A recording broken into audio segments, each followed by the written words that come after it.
Well, hey guys, welcome back to the podcast. I've got a good friend of mine, Dr. Terry Harmon, with me here today. And I actually met Dr. Harmon originally through the Truth About Cancer. We were both speaking at a few of the conferences there. And I've always really enjoyed my conversations with him. Not only is he a man of high integrity, loves the Lord, but he's extremely knowledgeable. And he is doing some really interesting things in his clinic, working with people all around the world, and also hands-on, like with his functional medicine clinic. And he also does chiropractic care as well. And so we're going to talk all about the autonomic nervous system and its relationship with your mitochondria and your microbiome. And if you've been listening to this podcast for any period of time, you've probably heard me mention those terms. You may have a vague understanding of them. We're going to go into a lot more detail on what those things are and how important they are to your health and the interrelationship in the body. So just stay tuned for that. And so a little bit about Dr. Harmon. He is the owner of Chiro Chiropractic Health and Wellness Center, located in beautiful Western Kentucky. Works with clients all over the world, certainly all over North America. And he helps people reach peak performance. He's also helped a lot of people with all different types of chronic issues, autoimmune conditions, late stage cancer diagnosis. And he has a passion for helping clients experience optimal health. And we'll go into his story because his mother battled aggressive non-Hodgkin's lymphoma. And I've always found when a doctor has either experienced a major health struggle themselves or a close family member, somebody they love, has dealt with it, they have a whole new level of empathy and a whole new level of drive to really learn the deep levels of how the body works and how it heals. And so I'm excited to get into his story there. And then he's very innovative. And that's why I've got him on the podcast, because he's created a few systems of evaluation, communication, and care that help clients go from guessing to gaining peak clarity on what needs to be done to optimize their health and healing. He has an acronym he calls the CAMP Life, which is courage, autonomic nervous system, mitochondria, and purpose. And we'll talk about that in this podcast. So Dr. Harmon, welcome to the podcast. Thanks. It's an honor to be on here. Good to see you. Yeah, absolutely. Well, let's start with your story and how you got going with this. And particularly, I know you've been in chiropractic for a while and you transitioned into functional medicine as well. So let's talk about really what inspired you with this and also this transition into seeing people all over the world with functional medicine. Yeah, the short version of it, which I think really works for people, is it started off when I was literally a baby. I was a very, very sick baby. My parents were told that I wasn't going to make it out of going from one doctor to the next. Eventually, as a last desperate attempt, they took me to a chiropractor. I got adjusted. I got better. So, when I'm doing things even today, sometimes when people are looking at my passion and all the things we're doing, it starts there. When I was 4 years old, my mother was diagnosed with cancer, and I'm the youngest of 6. And I was simply told, mom's going to be struggling. She's going to lose her hair. She's going to spend a lot of time in her bedroom. Try not to disturb her. And as a 4-year-old, I can just remember fairly clearly, I remember my heart kind of shrinking that, wow, this is my mom. And then for 22 years, literally my mother, my parents, but my mother battled cancer through conventional care, different places throughout America looking for help and hope. And the ups and downs of chemotherapy and radiation, bone marrow transplant. And I graduated from chiropractic college, was in love with what I would call traditional chiropractic, just loved the idea behind a bone on a nerve equals bad. And that what I was doing in practice was aligning spines, taking pressure off the nerve system, and having a ball. And then I attended a conference that was on heavy metal toxicity and detoxification. I never gave any thought to working with people with cancer. I literally never did. I just wasn't there. But then I went to this conference And what I began to learn was the chemical aspect that we talk about in chiropractic, chemical subluxation. And I remember my mom was still struggling at that point. It was just scary. It was up and down. We never knew, what the next month was going to present. And I said, hey, why don't we do some heavy metal testing? I talked to them about getting her mouth cleaned out from mercury fillings, from amalgam fillings. And the long and short of it is my mother lived another 16 years, cancer-free, with no conventional care at all for 16 years. And I thought initially I'd found the cure for cancer, if you will. I said, this is simple. Adjust people, test them for heavy metals, detox them for heavy metals, and we found the cure for cancer. Well, I discovered shortly thereafter there was more to learn. Yeah. And then what happened, my friend, is what you said. And it just, then people would come into the practice because they've heard things and they would have cancer. And of course, we don't treat cancer in our clinic, but, and then I would discover more and more and more causative factors for cancer, which has led us to today. And we're still learning, but we've come a long ways. Yeah, it's a continual learning process, and cancer and really all chronic disease is multifactorial. So one major trigger for one person may not be a trigger for another person, right? And so that's really what it's all about, is just constantly learning and trying to figure out where those triggers are and starting to remove those. And I know, you really focus on the autonomic nervous system, which is really kind of the foundation of chiropractic. So let's talk about that, because most people don't really understand what the autonomic nervous system is. Yeah, it's been big, because even before working with my mom, that was my passion. And then, to be really clear, I like to share this with people. I had doubts. How much of an impact was chiropractic having on the nervous system? Even though I was trained that when you adjust somebody, it takes pressure off the nervous system. It helps the nervous system be healthier. And I believe that. I still had doubts, and that led to a lot of conferences, a lot of reading, and then a lot of testing. So, and it's led to where we're at today, which is, so I like to just teach it like this. The autonomic nervous system, we'll just say on a simple level, has two branches, sympathetic and parasympathetic. Sympathetic we call fight or flight.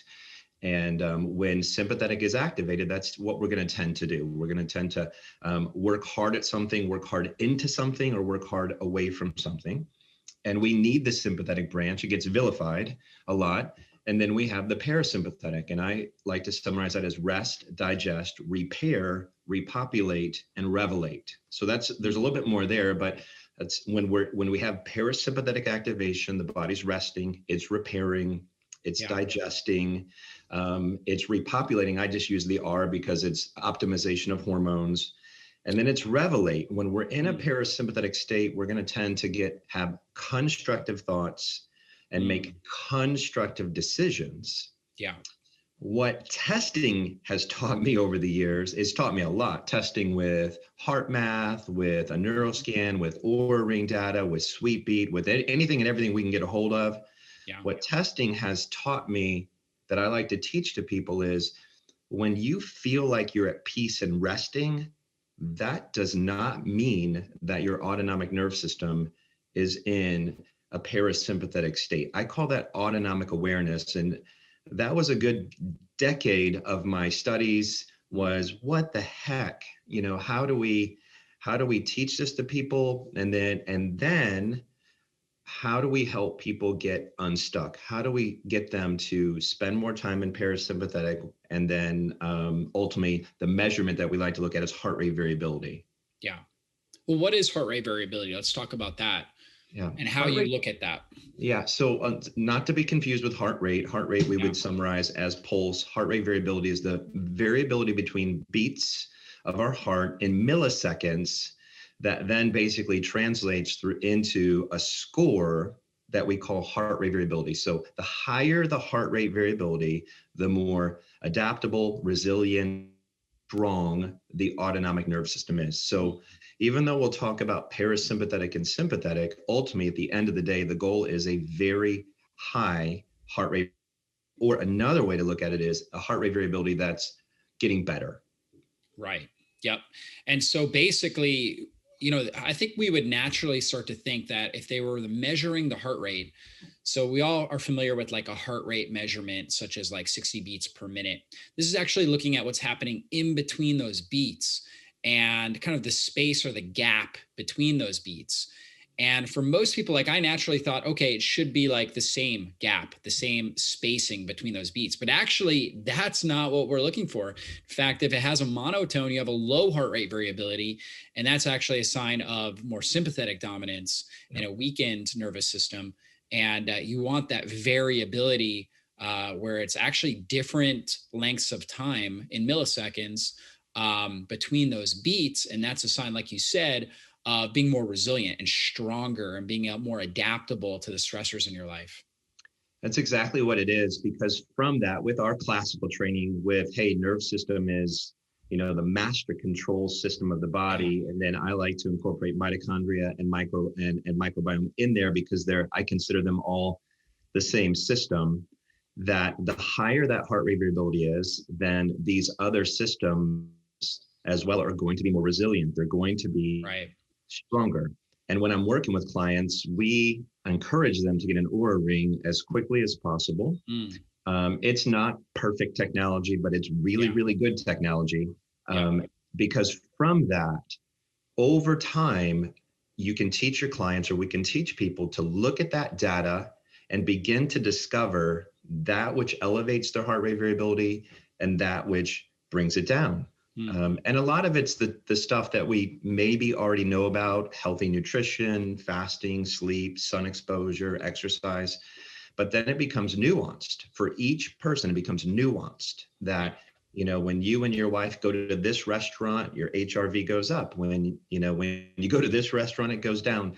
As a kind of example where you begin to discover, wow, this really makes my heart rate variability better, which in turn, again, improves everything else. There was research that I shared recently on the link between heart rate variability and viruses, specifically, we'll say COVID, specifically that, where they said, hey, if you have a healthy autonomic nerve system, we'll use the term, you're impervious to, the negative effects of the virus. And we'll just say that generally. And if you have a low heart rate variability, then we're going to tend to have more of a negative experience with that which is around us.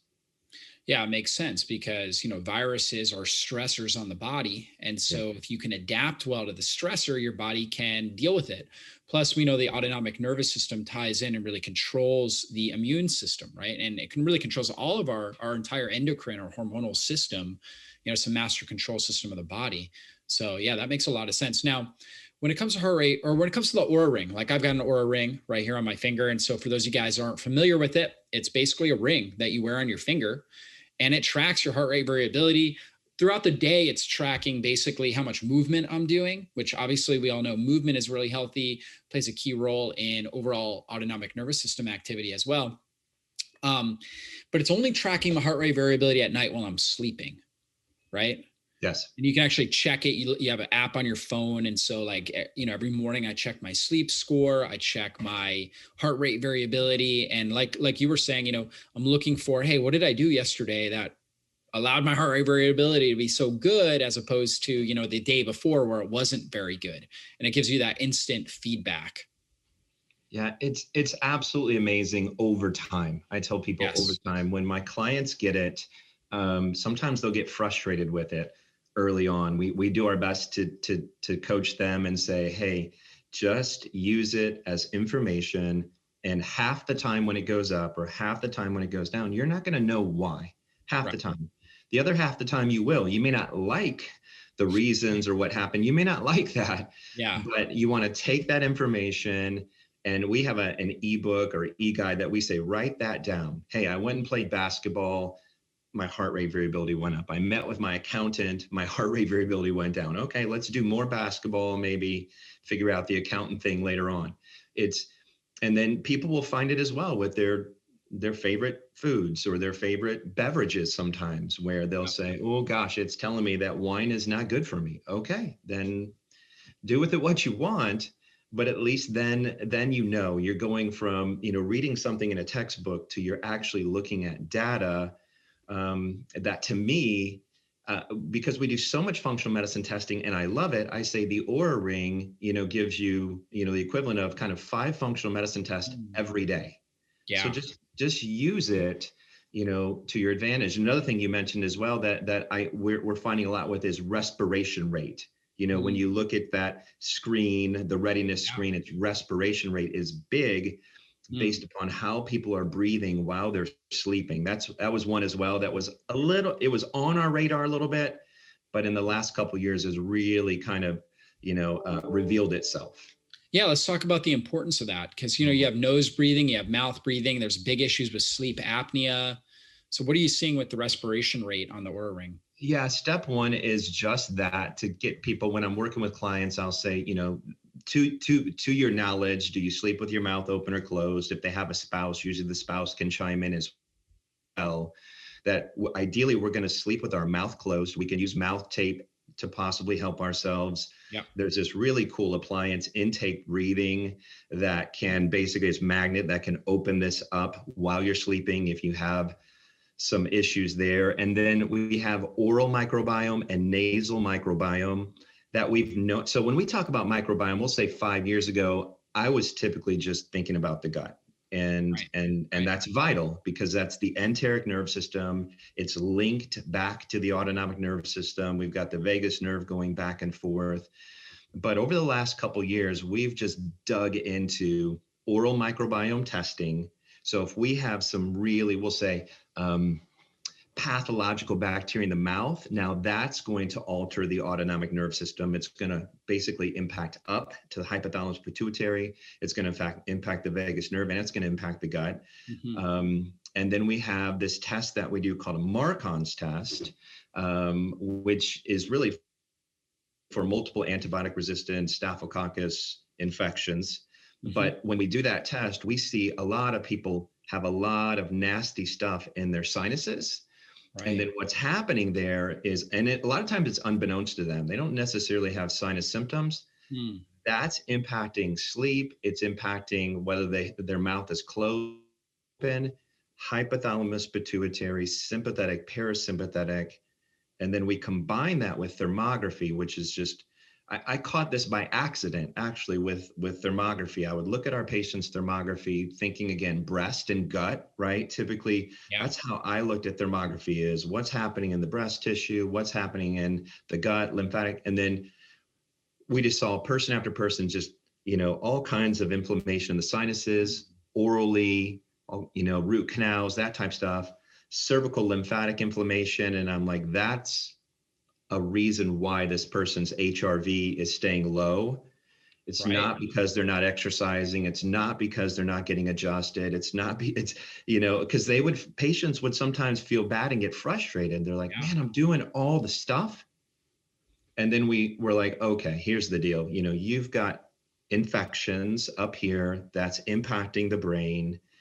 And it's just it's what we were talking about earlier. It's this never ending kind of journey of revelation, that our role is to make it not confusing and overwhelming for our clients, to the best of our ability, and say, we're going to chip away at this one thing at a time until you get that HRV up to where it's just at a level that you're as healthy as you can, possibly be.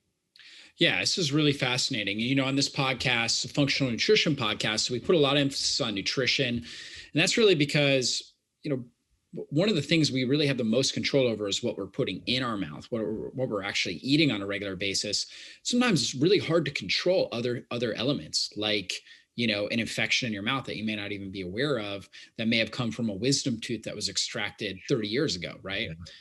And for most people, they don't even know these things. Okay. And so, sinus, like a sinus dysbiosis, basically a bad bacterial balance in their sinuses, and they don't have noticeable symptoms of it, right? But it's causing sleep disordered breathing and things like that are affecting their autonomic nervous system and their heart rate variability. So this is all really, really good insight. And, doctor means teacher. And, this is one of the reasons why I love talking to Terry, is he's constantly searching. He's one of the most analytical, in-depth analytical minds that's out there practicing functional medicine. He's constantly looking upstream to what's contributing to these factors. He's testing on a regular basis with things like heart rate variability and looking for changes, looking for signs and signals. And are you using anything to test heart rate variability during the day? Because the Oura Ring's good at testing it at night. Is there anything that you're looking at for testing it during the day? We recommend Sweet Beat.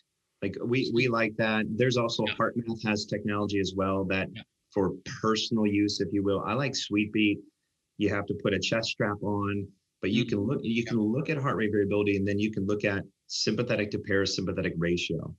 And it is valuable. It's very valuable to be able to look at, say, midday, and you say, I feel really calm or I feel really stressed. Either way, I love for people to test during those times, because I'm going to say half the time they're off on that, where they're like, boy, I just feel at peace right now. And they're in sympathetic dominance and they don't realize it, because that's become the new normal.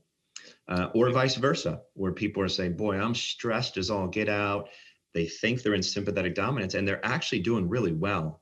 They're actually, they may be, for lack of a better term, we'll say fired up, but their autonomic nervous system is still okay. It's still in the zone.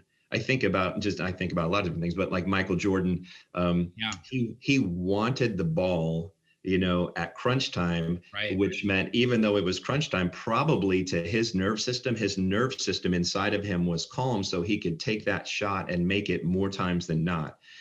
So even though we may think we're in sympathetic dominance or parasympathetic state, testing throughout the day is helpful as well, just to really get an idea on that. And it's just valuable. Like on the Oura Ring, for those who have it or are contemplating getting it, I say the goal is to get to 50 plus as quickly as possible on your heart rate variability, and then just keep chipping away at it with different nutrients, right? With alterations in your food, with food sensitivity testing.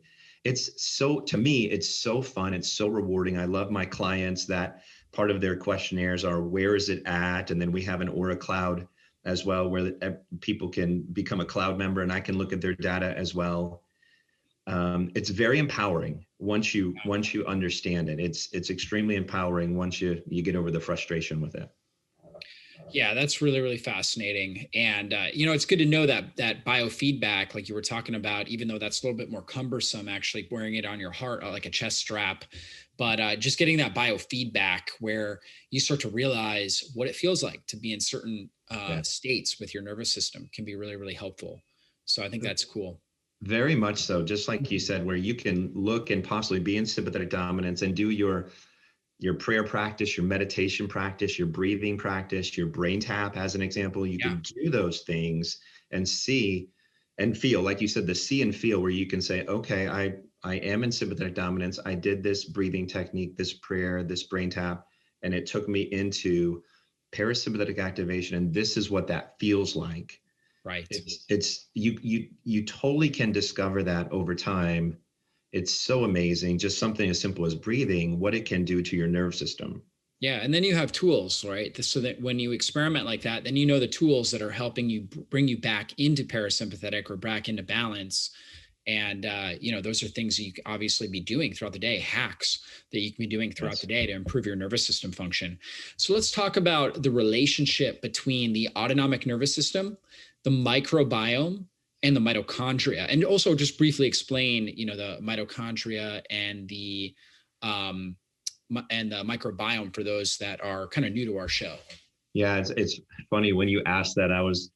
There's two other things that these systems that I feel like are really interconnected. So, autonomic nervous system, I love it. It's been a passion for a long time. And then discovering mitochondria. The summary of mitochondria is the batteries within our cells. Do we have strong, healthy batteries or not? They manufacture, we'll call it energy so that we can have energy, and energy for the cells to work properly. So that's why for me, when people say, what do you have for energy, or I don't have energy, I try and explain to them that, hey, that's a big deal. That we really I teach it as we want to have more energy than day versus day than, and more day than energy. Right. And so, and unfortunately, if you will, at least for me, I haven't found a magic pill for energy. But what I have found is that if we can improve the state and health of the mitochondria, then you will have more energy. Yeah. And it's glorious because the mitochondria is really how we process our calories, along with, again, the microbiome. It's how we process our calories, fats, carbohydrates, proteins, how well we can take our food and turn it into energy. And then our hormones and our neurotransmitters in our nuclear DNA are really reliant on mitochondria. So if we want to have healthy hormones, if we want to have great neurotransmitters, if we want our nuclear DNA to be supported, then we need healthy mitochondria. That's where that, we'll call it with cancer, what we now know pretty strongly is that cancer is a byproduct of mitochondria breakdown versus nuclear DNA breakdown, that the nuclear DNA may misbehave, but it's going to misbehave based upon autonomic nervous system toxicity and then the mitochondria. So mitochondria will say energy, but it's interconnected to the autonomic nervous system. And then the microbiome is the bacteria that live in and on our body, gut, skin, nasal, oral, vaginal, anal. So that's our mitochondria. And we want to be a people that's constantly trying to upgrade our microbiome, right? And those come together. Our immune system is really a byproduct of all of that, a part of all of that. And then here's this really cool thing called the cardiac autonomic nerve system. Yeah. This is amazing. This is, if you will, the heart that is talked about in the Bible, where it says, it talks about your heart. We sometimes translate that soul, but there's actually an autonomic branch around our heart that's connected there as well. So the Bible says in Proverbs 14, a calm and tranquil heart is life and health to the body. Right. But then it says, guard your heart, for out of it springs all the issues of life, right? And then it talks about a broken heart, and it's just fascinating. All these systems are connected, they come together.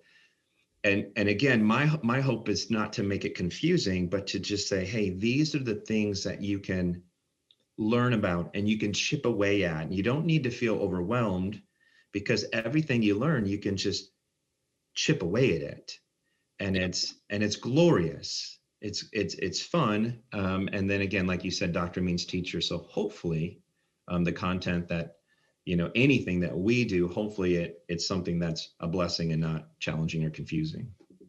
Yeah. And what I found really interesting there too, was you talked about how really our immune system is a combination. Our immune system's function is going to be based around a combination of our autonomic nervous system, which again is that part of the nervous system that is automatic, right? Like we don't have to think about our heart beating and stuff like that. That sympathetic, parasympathetic branch, where we're at, how we're balanced there, measuring that with the heart rate variability, how well our mitochondria are functioning, and then also what's the health and the state of the microbiome, right? Those all coalesce to give us kind of our immune resilience.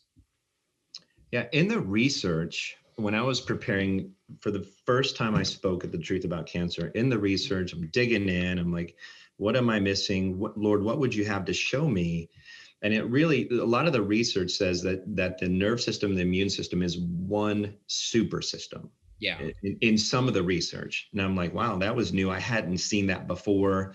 So, in this day and age, when we're chatting a lot about the immune system, which is great, it's understanding that they're just connected, that if your nerve system gets healthier, your immune system gets healthier. And then conversely, there's ways to support the immune system, which in turn is going to pull up the nerve system as well. Right. On a side note, something really, really neat for people is with supplements. Yeah. That I tell people that, with the Oura Ring, when you add in a supplement or take out a supplement, it's not going to give you 100% clarity. It's not like it's going to, but I know when I add in a supplement, one of the things, in addition to the reason I started adding it in, is I'm going to look at my Oura Ring data. I'm going to look at it and see what's happening here. Sometimes, for lack of a better term, everything stays the same, but sometimes, boy, there's some really cool stuff, and it's going to be on an individual basis, Right. where you can look and really get an idea of how much potentially is that supplement impacting me. What have you noticed? Let's talk about some of those. Yes. What have you noticed from a diet perspective, and then also supplements that have impacted you personally? Yes. A diet is, some basics is don't eat late. And I think we've heard that a bunch, but I've had to see that 100 times. Yeah. Where it's like eating late just is not a good thing. Intermittent fasting, that everybody should contemplate, looking at intermittent fasting, that fasting is good. Prolonged fasting, we encourage people to do 3+ day fasts, based upon a lot of different criteria. And that has been a game changer for so many clients. Yeah. Is getting people educated on how to do a prolonged fast and how to support their body during that. But I just can't tell you the people that, they'll say, Dr. Harmon, I'm stuck at 50, I'm stuck at 50, I'm stuck at 50. And then a couple days after their 3-day fast, they're cruising at 70. Yeah. That's been so amazing and so fun. With diet as well, I recommend people spend a lot of time in ketosis, right? In ketosis. And so the more time people spending ketosis with less fluctuations in their blood glucose, that's going to be really friendly to the autonomic nerve system.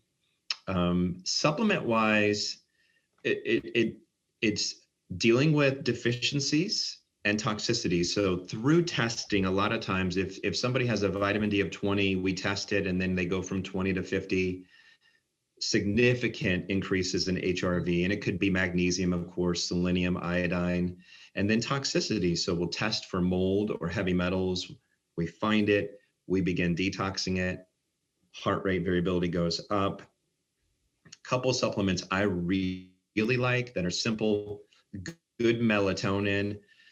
Melatonin's been amazing to discover over the last couple of years, that it's more than a quote unquote sleep supplement, right? Anti-inflammatory, antioxidant, anti-cancer. And then there's this supplement, GPC, glycerol phosphorylcholine, GPC. A lot of people are familiar with phosphatidylcholine or phosphatidylserine. It is a vagus nerve and a nerve system kind of supporter. That one just delivers, so that's been good. Everybody so far, doesn't mean there's not going to be the exception, but everybody so far that's supplemented with GPC has seen a significant uptick in heart rate variability. And it makes sense because it's actually supporting the nerve cells pretty profoundly. It supports the body's production of acetylcholine. And as we get older, we're going to have less acetylcholine production or level. So that one's been really fun. Again, I'm not telling people out there to take it, but it's just something that you might consider. And then, Doc, anything that does actually support the mitochondria. So we do a lot of organic acid testing, and we'll see deficiencies or degeneration of mitochondria.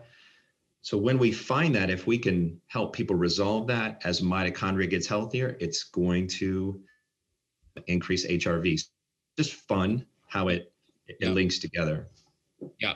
So are you doing things like CoQ10 for that, ubiquinol, PQQ? Yeah, I like ubiquinol, PQQ, carnitine, acetyl L-carnitine, D-ribose, all of those can be helpful. And then you've been teaching this for a long time, which is magnesium, addressing magnesium. It does so many things, but it supports the nerve system. Those are things that we see are super helpful for mitochondria. And people, the cool part about that is within a short amount of time, sometimes not quite as quick as people want, because sometimes they want it, within 48 hours, but within a couple weeks, people typically start to feel it and start to notice it if it's needed. Right. Yeah, all really, really good stuff to know.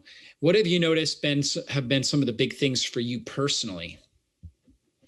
Yeah, routine. the nervous system loves routine. It's very interesting about the nervous system. It loves routine, and then it loves hermetic challenge, right? So it loves to be challenged. So just a regular bedtime and a regular waking time, coupled with so many of these things are habited. I love morning barefoot runs at sunrise. It's going to be different for everybody, but we know that grounding is very beneficial. We know that sun exposure is very beneficial, specifically sunrise, sunset for circadian rhythm. One of our hashtags is habit your health. So those are things. It's just establishing. That's when you get the red light and the near infrared light, right? Yes. There's sunrise and sunset. There's a ancient saying that says, if you want to have energy during the day, watch the sunrise. And if you want to sleep well at night, watch the sunset. It's very true. One of the things I try and teach our clients, I said, there's all these amazing biohacks out there, what have you, but there's a creator that turns the light switch on and he turns the light switch off. And, we're not smarter than that creator. We are not. And when he turns that light switch off, we're well served, blue light blocking glasses and to get to sleep, after that. And then, for mitochondria, heat and cold exposure along with legitimate exercise. So I do sauna a lot. And I do cold showers and ice baths a lot. When I did my own and a lot of our patients genetic SNP testing, a lot of us weren't born with great mitochondria. That's the other thing to understand is don't compare yourself to one another. Your best friend may have been given great mitochondria, so you can't eat pizza and drink bad stuff with that best friend because they can handle it better than you can. But if I can encourage people to expose themselves to heat, expose themselves to cold, and prioritize their workouts, these things are amazing for the mitochondria. And then you just get tremendous return on investment with that stuff. Yeah. And are you timing out workouts based around your heart rate variability data, or what have you noticed anything with that? I like on the Oura Ring, what I like to introduce people to is I call it the 10-10 principle on the activity. So 10 plus minutes of white exercise a day, white activity. White activity would mean just going out and taking a walk or walking around the house. What it means, I can show you all. On activity, get there, you're going to see down below. This is what's fascinating. So you'll see that little white bar, right? You can see that? Okay. So that's going to be different for everybody. So for some people, it's a bike ride. For some people, it's a brisk walk. For some people, it's a CrossFit type workout. For me, it's always a jog, right? So I tell people, you're going to get your heart rate variability up if you will every day get 10 plus minutes of white and 10,000 plus steps. It's been amazing for me. Gotcha. It's been amazing. So the white is kind of like the anaerobic exercise. Yes. Right. Yes. Okay. But it's different for everybody. Whereas what gets me white won't necessarily get you white. I can literally do a high intensity interval workout, and sometimes what I would call, and it doesn't get me white.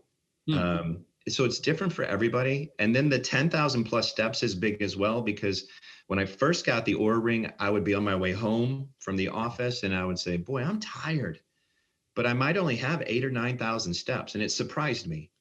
So when I got home, what I began to do is just look at my data, and I just may go for a walk. And by doing that consistently, when I first got the ring, my average HRV was around 80. Pretty good, but I've been working on this stuff for a long time. Now my average HRV is around 110. That's my average, and that's just been chipping away at it with the things that we call hacks, if you will. So those are and so with working out, what I encourage people to do is some cardio, and it doesn't have to be long. Long duration cardio has its detriments.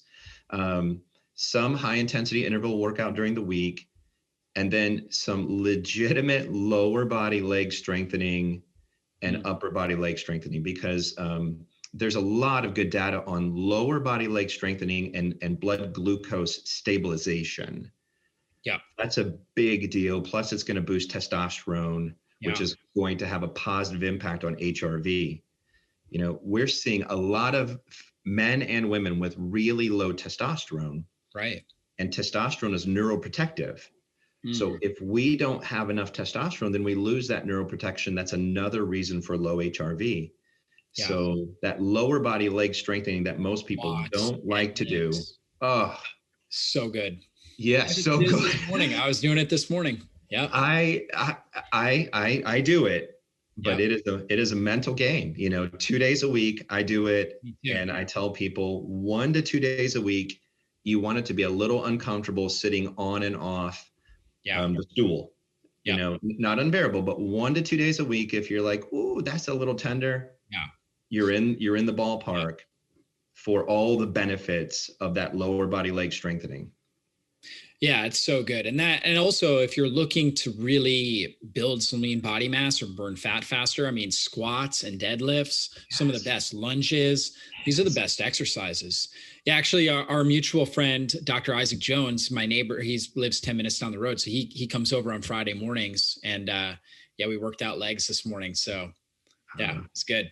There's so many benefits of that, you know. It can take a while for people to grab onto it, but I'm like, just please do it. Put it on your calendar, and the benefits are so huge. And then on top of that, for heart rate variability, just kind of like what I was saying, like my friend came over, so just good relationships, you know, so critical as well. You may not always be able to exercise with a partner or a friend, but, you know, really doing things to be able to nurture your relationships. I know that's huge when it comes to your heart rate variability. So that one, and I'm glad you brought that up, because we're wired for face-to-face interaction to be able to see actually what's happening here as well. So when it's covered up by something, we lose a little bit of that interaction. Babies, you know, it's mirroring where we're smiling at babies and they smile back at us. And then the other thing, this is a big one, this is reading. Reading is so big. It's so fascinating, because when you're in sympathetic mode, you do not want to read, right? Just so you know, like this is a big thing that I do with my clients when I work with them early on, is I'll assign them homework and I'll explain why. I'll say, hey, I'm going to have you read 30 minutes a day. I'll usually assign them a book or an ebook, and I'll say, this may be more difficult than you actually think it's going to be. And because when we sit down, when we're not getting attacked by a lion and read, we are basically telling the world that everything's okay. Everything's going to be okay. So for people watching this or listening to this, if you will establish a routine of reading, ideally a physical book, it could be, you know, a screen as well, but ideally a physical book of 15 minutes, 30 minutes a day, you actually will be nurturing your nervous system. And then along with that, you're going to be learning things and unlearning things along the way. It is absolutely amazing. That is so good. You know, I've noticed, like, my wife and I do that at night before we go to bed, and we don't always do it, but we do it often. And I notice that I sleep better and have better heart rate variability on the nights we put on our blue light blocking glasses, right? We have more orangish light on in the house rather than the blue light. But, you know, it's still any sort of light can affect your melatonin production. Yep. And you usually go to bed around 10. So from 9:30 to 10, we will read. And on days when we're compliant with that, we tend to sleep a lot better and have better heart rate variability scores. And so it's interesting to note. I just thought it was not being, you know, having blue light on, because a lot of times we'll be, you know, on our phone, or we'll have a movie on or something like that. And so, you know, there's blue light exposure, and I'm sure that's a factor with it, but the element of actually just sitting down and reading a book also is activating the parasympathetic nervous system. It's amazing. It is, you know, and, you know, we use the term hack. Yeah. It is so powerful. And if you're, you know, listening to this and you're struggling with that, just know you can do it. Even if you have to set a timer, timer, start with 15 minutes, a great physical book, and then continue that habit. And you're actually nurturing and calming your nerve system. It's Yeah. fascinating. It's been so profound for so many of our patients. When I have patients come in, that's one of their first assignments is I'm going to have you start reading every day. And well, why are you having me do that, doc? And I'll say, well, there's a lot of reasons, but specifically because of what it's doing to the nerve system. Man, I love it. This has been a really, really fascinating interview. So much, obviously, that we've talked about. So much that we can continue to go through. I'll have to have you back on for a part 2 later on this year. Terry, you were a true clinician, constantly learning, constantly growing, challenging your patients, and tracking all the data. And that's what I love about it is that you're tracking all the data. I think the last time we talked was, gosh, probably a year and a half ago. And so, we talked about a lot of things back then, and you really enlightened me on several things, and you're enlightening me today too. So it's been a real blessing.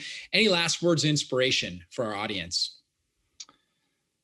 And also, where can they find out more about you as well? Yeah, I think, two things come to mind. There's a scripture in Romans that just means a lot to me. And I shared a lot. It says that now all things work together for good to those who love the Lord and are called according to his purposes, right? So number one is that as you listen to this, no matter where your life or health is at, no matter where it's at, the promise from God is this, that all things do work together for good to those who love the Lord and are called according to his purposes. So that's the thing that comes to mind. Anybody can find us at Chiro Wellness on social media or chiropractic.com.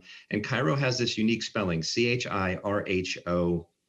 That word means the power of God in man and for man, and that's our daily hope, is that we're connecting people with a God who loves them and is for them, regardless of what's taken place in the past as well. And so good, Terry. Yeah. So good. I love it. I love the mission, the purpose there behind your clinic and everything that you're doing. And you're definitely an inspiration to many. And we're thankful for you. We're thankful for what God's doing in your life and everything that you're doing as far as helping humanity. So we appreciate that. We'll have a link for him if you're watching this on YouTube, and also if you go to the show notes on our website, if you're listening to the podcast, so you can check out more about Terry, about his clinic, and he sees people all around the world, right? Not just in North America. Absolutely. Yeah. All around the world. If you can watch this, you can That's right. That's right. So if you want to be challenged to read 30 minutes a day, you want accountability and a whole lot of other functional testing and all this stuff, heart rate variability.